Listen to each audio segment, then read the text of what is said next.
Okay, so we've been joined for this panel by our head of policy, Anthony Burrows, and also by Robert Baggs, who is the editor of the Weber newsletter.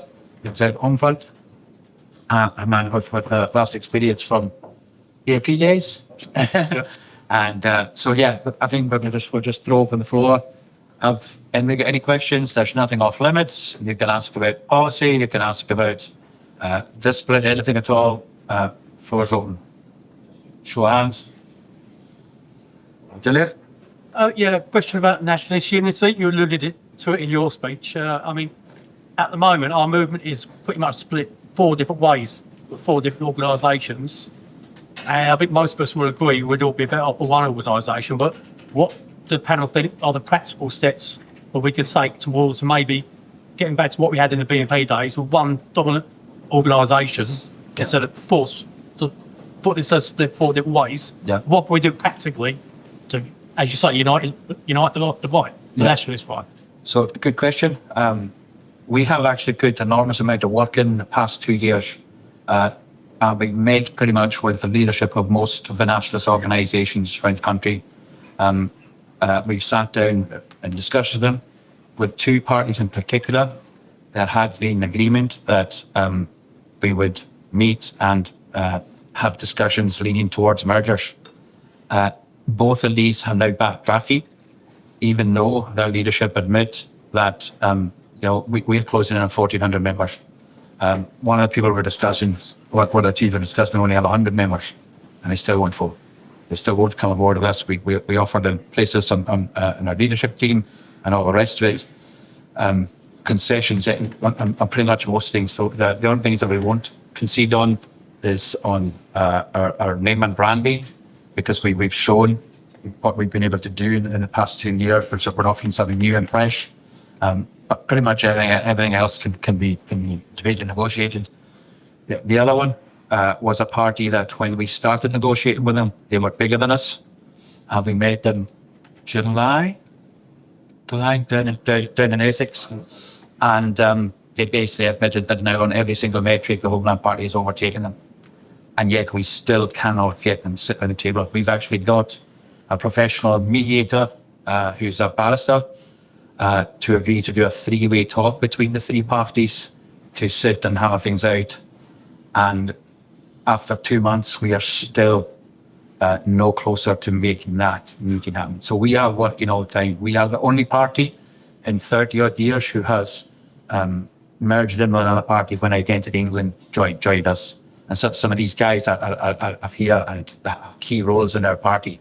We are very much for nationalist unity, but I think for me, I don't care whether I'm the leader or not.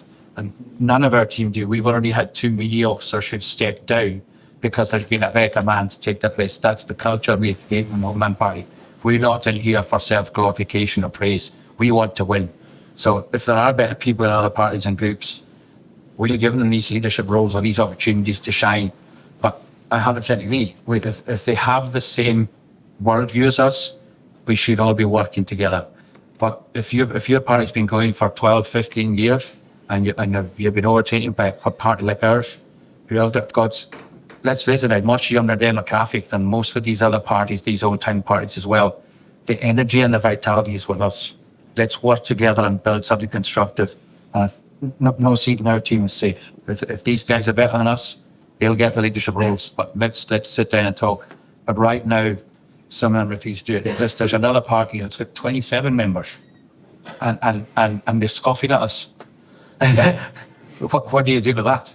There's some people who I know. And any help any of you guys have at negotiating with people in the other parties who come up and sit down with people, we have literally had meetings with people from not just other small parties, minority parties. We met with people from bigger parties and with people you wouldn't think would meet us. So we do it discreetly, we do it smartly, and that's the way you negotiate and you work with things. We've had lots of assistance of people you wouldn't expect in places like academia, in the judiciary, people who are supportive of the Homeland Party. And one of the things they want to see as well is that when you're bigger, when you're winning district council seats, then the floodgates are low. That's when people say that they provide funding.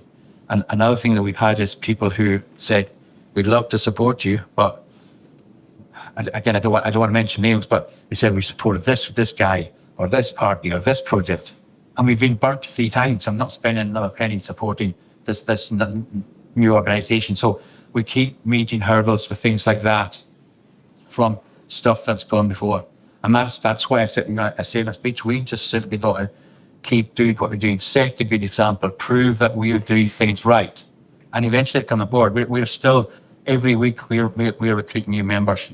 And some of them are literally coming to these parties that we're trying to sit around the table with. And, in terms of some of them, it's what is the value of recruiting a party that's got 100 new people in, 100 people in? It's the PR value. It's not that all of a sudden 100 new people are going to make us amazing, but it's the message it sends out about nationalist unity and stuff like that. So that's why you still put the effort in. Some people might argue, well, why are you bothering over such a small party? Because we want to unite the right. We want to build something amazing and often get people aboard. The only thing I would add to that is you said we would compromise on almost anything. One thing we don't compromise on is core principles. Yeah. But in every conversation we've had with these guys when I've been present, it's never core principles that are the issue. It's always some little worry, fringe concern. Oh, but what if in 12 months' time, my party's going to be amazing, but they're not actually doing anything to make that happen. It's all pipe dream a lot of the time. Or they want to go back to the glory days, but they've not got the same people. They're not going to get the same people. It's disappointing, a lot of these conversations. Can I just add a bit to that? It seems to me that the Homeland Party are the only party that seems to get flack in the media and social media. All the other nationalist parties don't get it. When nationalist parties get a lot of flack, it seems to me that people are afraid of what we're doing is right. So it'll be ultimately, I think, all the other parties will migrate to us because we are essentially the new kids on the block and doing the right things. Would that be a migration or a remigration? I understand why people who are invested in whatever group or party are reluctant to migrate to another party or to merge, because people obviously have an inbuilt sense of loyalty. People buy into a brand, they invest their time and energy and toil. So it's understandable that people become comfortable, people build friendships within their movements. So it's totally understandable why it's people or groups are reluctant to move or merge. But this is why we always have to come back to about the principle and the movement. And it does involve humility, to swallow your pride, and to basically merge with a new upcoming group that's doing it differently and is succeeding. I think everyone can agree the Homeland approach is very different to nationalism than has been done previously. You'll never have total so-called nationalist unity because there are always going to be some people that,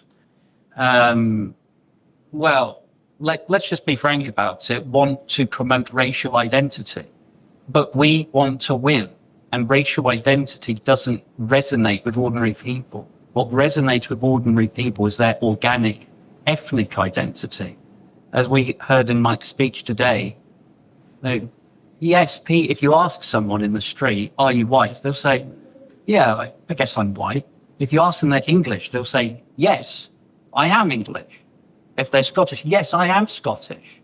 And that is less demonized than our ethnic identity. And that's why the establishment is so scared of all of the flags being raised, because that shows a rekindling of our ethnic identity. And our ethnicity is tied to our land. And that's what the establishment is terrified of. So you always have different groups that have a slightly different flavor of nationalism. But yes, there are plenty of nationalist groups that are broadly aligned with us. And there's no real meaningful reason why we shouldn't come together. So I implore these people to see reason and to let's come together, you know, and boost our numbers. And the thing is, Homeland is dominated by a predominantly younger demographic, but we need older people to do, people who have experience, not just in nationalist politics, but in life. They're going to have more wisdom. And of course, they may well have stood in elections, whereas most people haven't stood in an election. So we need the young and the old to come together. So that's my take on it. Any other questions? What's the party's stance towards, follow up to Julian's question, what's the party's stance towards a broader nationalist council? In what respect? Instead of physical unity, merging parties, organisations, maybe not around unity, but a council where organisations can discuss problems within other parties, maybe our own, Yeah. mediation, etc. I'll be honest with you, coalitions really work, and they don't work in the UK. When you've got such a diverse range of parties who are not totally aligned in the politics a lot of the time, it doesn't work. We already have agreements with the two parties I alluded to earlier for a start, and actually with one other who we're not negotiations with, that if we have an area where we're going to stand in a seat, and we know that they're active, that we sit down together and we have a discussion and say whose candidate is put in the most effort and work. And if they're the one that's doing that, we will step back and avoid conflict with another nationalist party. There are other nationalist parties or so-called nationalist parties who refuse to do that. We can't avoid that. So I don't think you'll ever get a united coalition like that. I believe there is a small group coalition, 6 small parties. They're tiny. There's one of these parties who just discuss with us and said, why don't we join this coalition? But there isn't any point, because they pretty much, all the 6 parties put together, they don't stand candidates. What's the point of meet with them on a regular basis to discuss their not standing candidates? Without wanting to name anyone, I've lost count of the amount of times there's been some new Twitter account to be some kind of unity council, or we all need to meet and do these things. And the guy that's messaging you, the guy that's emailing you, won't even tell you his name. It's often somebody who wants to be in the room, wants to be in the back room, to be the fly on the wall and know everything, but doesn't actually want to put any money down, doesn't want to risk anything, doesn't want to be a face. These guys aren't real political activists, they're sort of fantasists. And it's sad because a lot of the energy that they've got could be put towards something constructive. Everyone's always trying to work around the problem that we have, which is that we have to build real political party, real political activism on a local level. Everyone goes, that's hard, what's the shortcut to power? Well, everyone's been shortcutting for 20, 30 years, and now we are where we are. We got all this public energy, all this energy about migrant hotels, and what party is really capitalising? We try our best, but it's not really working out, because there isn't that grassroots, and we build a real party for that, not fake organisations. Yeah, I think just leading on from that, you know, we're honest and frank. We're a tiny party, really. 1,400 is nothing. It's minuscule. And of that 1,400, how many are activists? Maybe 200 across the country are regular activists. That's still massive compared to some other parties, but it's small means. You know, we need more people to get involved and play a part. That's why maybe if that party of 100 people came on board, maybe that's 20 activists. And sometimes just 20 extra people on your team in a local region, or in a media team or a political team, can make a massive, massive difference. One new guy to any team or branch can bring massive energy if they're an enthusiastic person who gets out and takes workload on.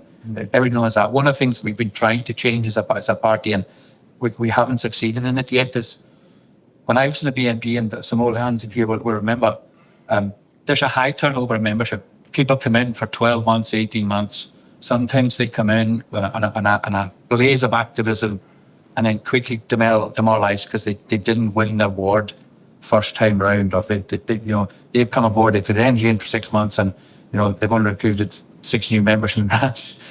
So this is too hard. We are trying to build concrete foundations here. We've dug the ditches, but we're filling them up now because we want to build something sustainable. So we're very realistic about the things that we do and the expectations, but we cannot do it by ourselves. Not even all of us. If we all put work every single night a week, we're still not being success. We need thousands more like us taking on jobs and leadership and being promoted in that community. But we only do that with sensible nationalism and a lot of time, because we are volunteers and we only have such limited time. We have to be realistic as well about how we spend the time. So do we sit down 4 times a year with a group of people who are just a talking shop? No, we might do it once, but if you're doing nothing, we're not wasting the time. So I honestly believe if they're serious, yes, we'll sit down with them. But there's little point in an alliance or a confederation if it's not got a common purpose. What would you consider the biggest hurdle for gaining new members? Yeah, fixed fear. I mean, we do what we can, but again, our recruitment, some of it's online, but we are the honest answer is that we find that we have surges of recruitment in areas where we're most active. So it's down to local branches, local regions, getting out and not just being active, but being public about their activism. And one of the problems we have by being an in real life activist party is some of our guys just forget to take pictures. They go out to do an activism, or they do a social thing, and oh, it's great. We had 12 guys there. Brilliant. Did you get pictures? No. No. So how do you promote the thing that you're doing and do it? So some of our guys are shy. Not shy, but we're just not social media animals. We have to. That's what getting young guys on and exciting them and getting them doing it for us. Like a lot of us old timers, we'll record a video and then we send it into one of Alex's young teams, and they do all the editing and the graphic stuff and they turn it out. So it is increase our activism and publicise it, because that's where our growth area is. Any branch that seems to be very good at that seems to grow faster than everybody else. So because what people want is to join winning groups, exciting groups, people who are out there active and doing the business. So again, that only comes from our activists doing the bit. There's only so much here that can recruit from online, and I think as we've experienced this year, a lot of people who come online don't actually do anything but online stuff, chat and social medias, and it doesn't translate into real work results either. You can have 100,000 followers and still get 50 votes in an election if you've done nothing locally, but people get to know you. Social media is a great tool for getting your brand out there and what have you, but not everyone is on social media. Most people are on X, for example, which is the de facto platform for political discourse. I'd say a barrier to expanding the membership is a lack of focus, say like leafleting, for example. In a localized area, you've got to hit the same doors over and over again. Someone has to see your party brand at least 3 times for it to stick in their head. So if you are an activist, and if you've got a branch up and coming, you've got to focus on hitting the same concentrated area over and over again, and that's how you will grow a geographical support base and hopefully new members and supporters and voters, of course. I think there just needs to be focus rather than a kind of scattered approach. I think I'll add something to this one. There was a little chat I had outside the door earlier with some young lads who come into the hotel. They're in their 20s, and they're asking us what was going on. And what I learned from them was that they knew who Antifa were, they knew who racism were, they knew Charlie Kirk had just been shot, and that was a terrible thing. They knew all about the bad guys, They didn't know about the good guys. They didn't know that we existed. So I said, well, how enough guys? Well, I've never heard of you. I said, here you go, take this card. Tell you what, take 5 business cards, give them to your friends and family. You've got to go into sales mode. You've got to tell people that we exist, what we're doing, and that we're standing up for them. As soon as I said we protest migrant hotels, they were like, oh yeah, good on you, mate, good on you. But they've never heard of us. You know, not enough people talk about Homeland Party. I think that's a big hurdle. Yeah, I think because we're British, we find it difficult to just like sell things to people. We like to be very kind of humble. You know, we set up our stall and hope that people walk past and go, you know, rather than kind of shove it in everyone's face. But we have to get into a mindset of we need to sell this brand, sell this party to people you know in real life, obviously doing the activism. Just be in the mindset of getting the Homeland Party's name everywhere in front of everybody's face, under everyone's nose. Mike, you get 15% of the vote in Canada. That's the best we've ever had today. People say you won't be able to do that. What do you think was the difference for you in your area? So I've only lived in sort of my local town for the time, maybe 4 years, 4.5 years. But like from the moment I sort of moved in, I'd always kind of just been, you know, the local pub, or they do a sort of local gym, sort of talk from the local. Yeah, I don't go to the sort of the chain restaurants and the chain sort of supermarkets. And I'm naturally quite a chatty person anyway. I do think that one of the biggest sort of like hurdles that we find is that people are quite shy. And I'm not sure if that's because from the younger generation have obviously gone through lockdowns where they have been socialized in the same way. And it's quite easy during the lockdowns as well, because you know, after the internet started coming in, sort of the late 90s and early noughties, where it became more normalized, and you know, and there's a lot of reluctance from sort of the older generation to go into it. The younger generation, sort of the ones, myself, kind of think that normal interactions is done online. And like when I try to ring up every new member that I am, and I got sort of go through a list of questions. You know, I'm not vetting people. I'm just sort of trying to get an idea of like the scope. And you've actually, to what people say, actually some of the most common reasons that I hear for why people join are because my friends had joined, because I got a leaflet, because I saw something locally happening. Like, depends on sort of what region you're talking to, but very rarely from sort of Cornwall will actually say, I heard about you online. You know, I'd hear second-hand conversations with people who mention me, because I'm quite active in my community. You know, I've always come up to the council meeting, sort of be like, why have we got horse riders having to put up little signs that the size of a fag packet, you know, like, because they feel unsafe, but no one will do anything about it. And so I'll be the first one to put my hand up and be like, right, well, who wants to sign wherever they want to sign? Is it just horses, or is it hedgehogs? You know, is it kids? You know, like I live near the local sort of primary school, and sort of it's one of those sort of areas where 30 turns into national speed limit. So naturally people start to speed up really quickly. There's also where parents come to pick up their kids from school. And so it's like, right, I've identified a problem. And so it's, people don't realise or don't engage in that because no one goes outside of it. Now, I had the same thing when I was in the Navy, when I had apprentices coming through. And when I was an apprentice, I don't know, worse, we'd be going out most nights, so, you know, you'd go out drinking, sort of go out, forming messes and actually forming communities.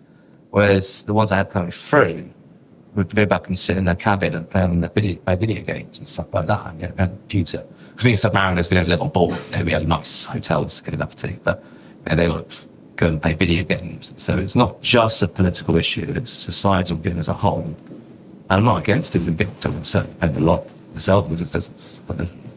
But it sort of gets to a point where sleeping feelings it's a disaster.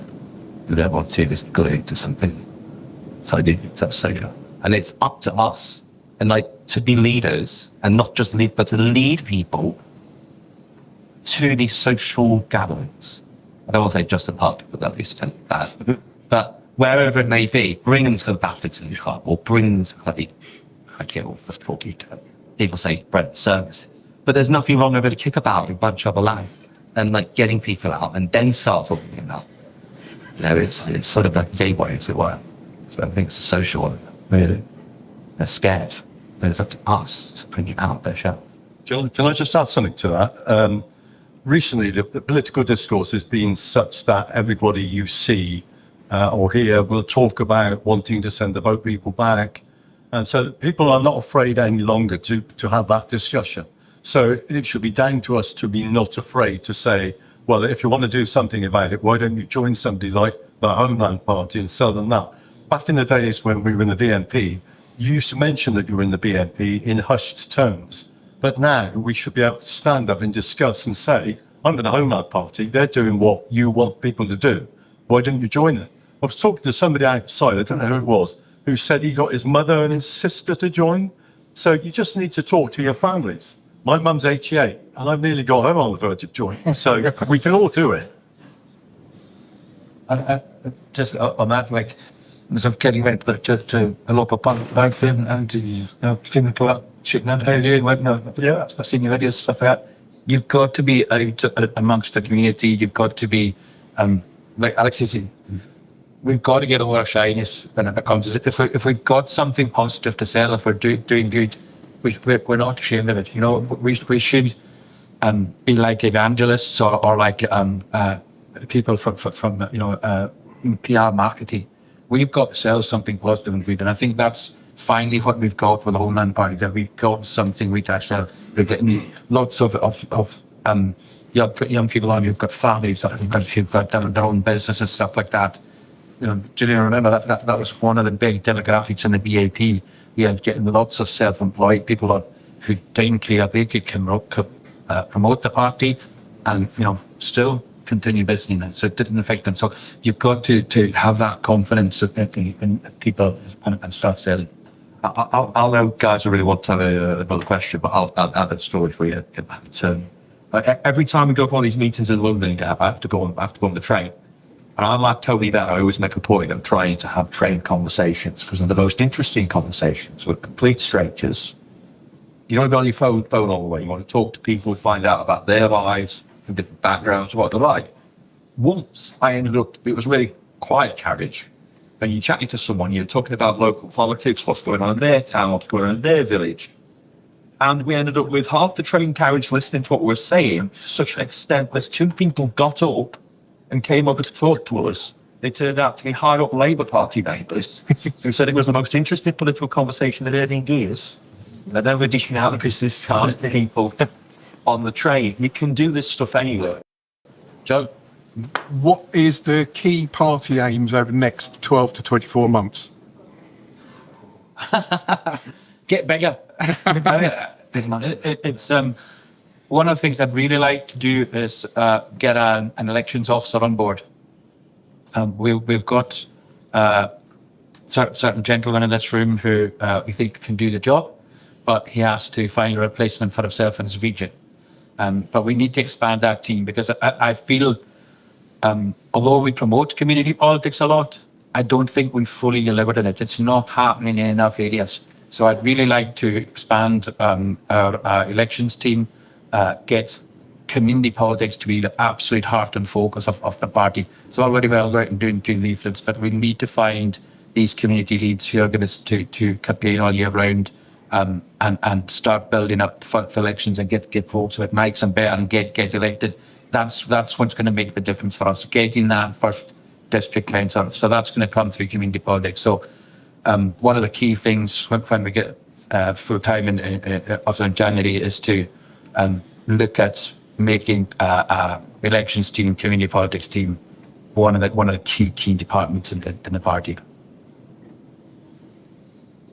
Yeah, for people who maybe fear the commitment of becoming like a full member of the party, do you think it'd be useful to have like a lesser status of supporter, of just being like a supporter that costs a tenner, like maybe Reform or Brexit Party used to have, so people don't feel they've got to commit themselves to being active and they can just be a supporter, feel good about that, pay a tenner and go on an email news list or something? Yeah, it's not a bad idea. We have been pretty poor at selling ourselves. We've only recently just started a supporters newsletter on the website.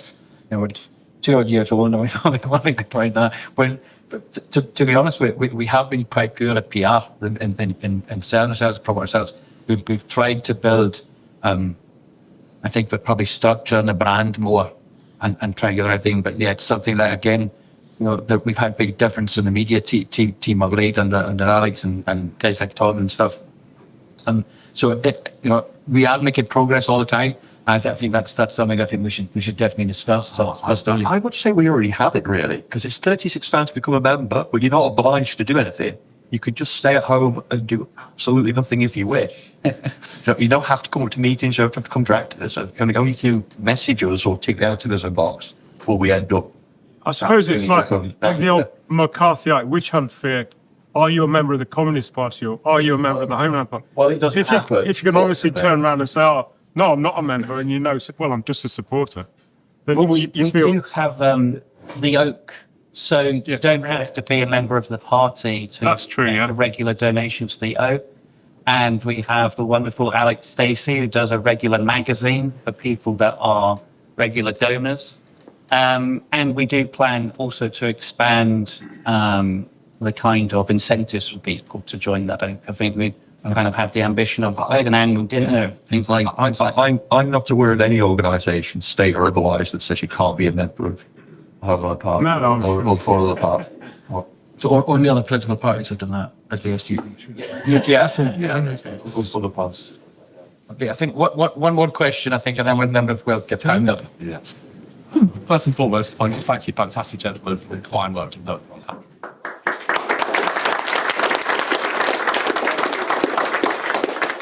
My question to you is based on the sentiment that I've heard a few times around the room, and that is heard all the fear.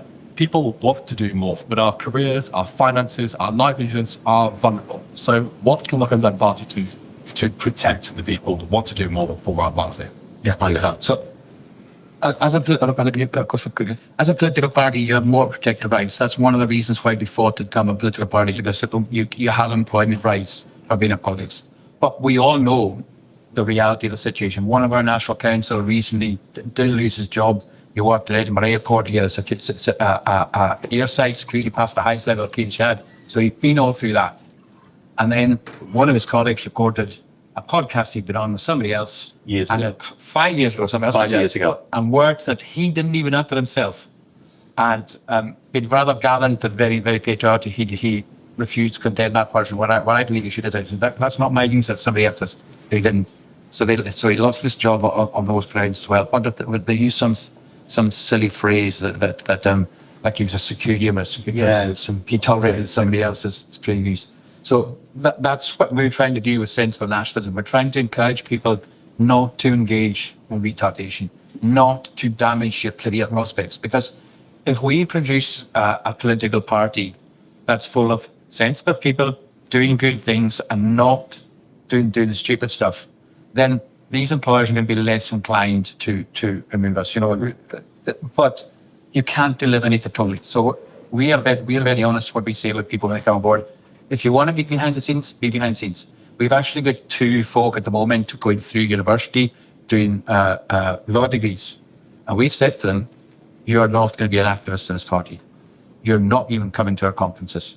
We want you to complete your studies and get into that profession, because we need nationalists. We've got lots of people behind the scenes. We have got barristers on boards. We've got teachers on board. We've got soldiers on board.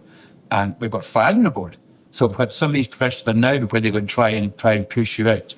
But we just manage that for these people. We don't force anybody to be a name on a face or be public. Not everybody has to short reels. Manage the situation as you want yourself. But I used to tell people, you don't have to join.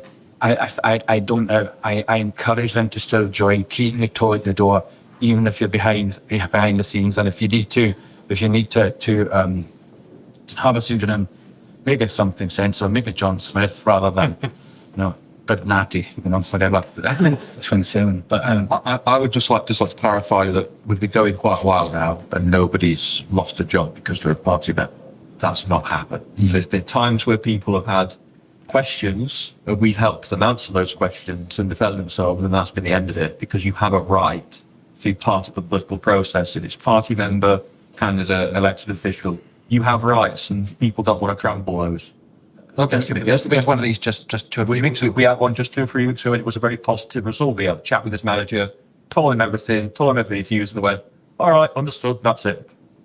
We just wanted to know what it was about. Most people who look at a website go, actually quite real about that. Yeah. Or they go, I disagree, but I respect his right to be part of something. You know, why are you going to have an office which only Labour Party guys and the Tories allow? Does that happen? No, not really.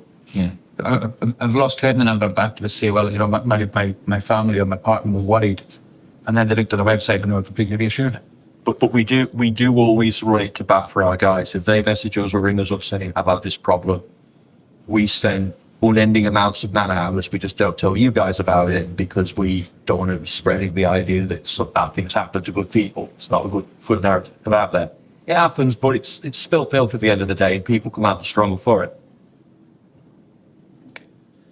Right, guys, I think we'll also like that. Did you want to add something? Yeah, well, it was kind of like what you were going to say there. Like, no one's.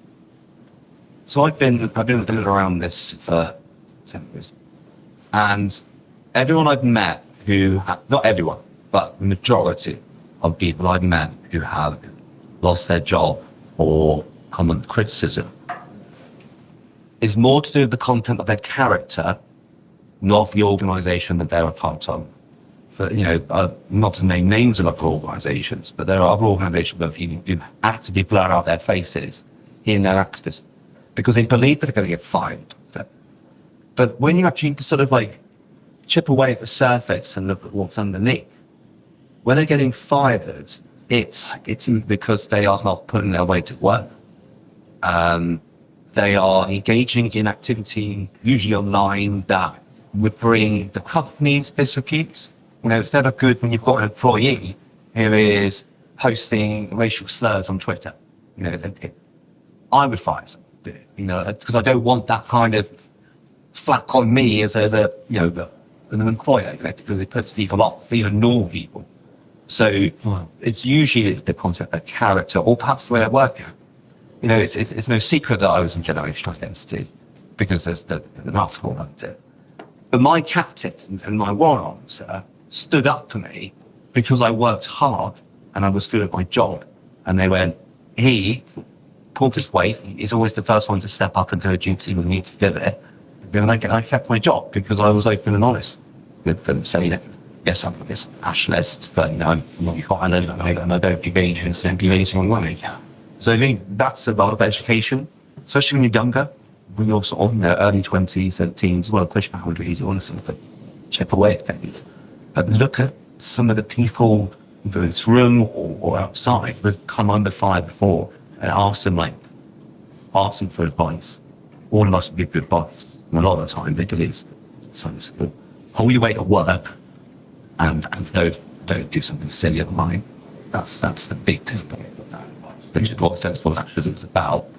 It's about getting outside. Touching drugs. I'll just very quickly add my 2 cents on the end. The majority of the time people get fired from their job for seemingly political reasons is for the reasons Mike said. It's usually because they've said something extreme on the internet.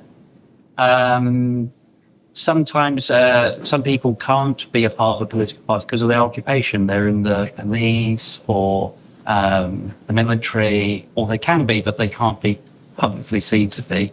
But I will say as well, we will always ensure our policy and our rhetoric is in line, is lawful. We will never promote rhetoric that, if our members were to repeat, would be responsible for their job. And that ties into the point I was making in my speech, that we have to create a movement that people can support and that they will not be victimized for adhering to the politics that we obviously promote as a movement. And that's a promise to you guys from us.